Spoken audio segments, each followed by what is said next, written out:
আসসালামু আলাইকুম। আমি একটা সার্ভো 10 কেবি স্টেবিলাইজার নিয়ে হাজির হয়েছি আপনাদের মাঝে। এটা হচ্ছে 10 কেবি সিঙ্গেল ফেস সার্ভো স্টেবিলাইজার।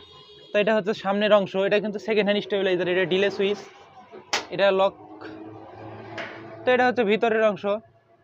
এই যে দেখেন চাকা, এখানে কিন্তু তিনটা ট্রান্সফরমার, এই একটা ট্রান্সফরমার, এই একটা ট্রান্সফরমার, এখানে তিনটা ট্রান্সফরমার এবং এটার দুই সাইডে কার্বন কয়েল। এই যে এই সাইডেও কার্বন কয়েল এবং এই সাইডেও কার্বন কয়েল। তো এখানে ট্রান্সফরমার আছে তিনটা। এটা হচ্ছে যে সামনের সাইড এবং এটা হচ্ছে যে আরেকটা সাইড। এটা অরিজিনাল সার্কিট, একদম একটা পার্টসও চেঞ্জ করা হয়নি, একদম সেকেন্ড হ্যান্ড 10 কেবি স্টেবিলাইজার। যদি আপনাদের প্রয়োজন হয় অবশ্যই ডিসপ্লেতে দেওয়া নাম্বারে আমাদের সাথে কন্ট্যাক্ট করবেন। আমরা পুরো 64 জেলা কুরিয়ার সার্ভিসের মাধ্যমে এইগুলো স্টেবিলাইজার বা আইপিএস আমরা পাঠায় থাকি। তো খোদা হাফেজ।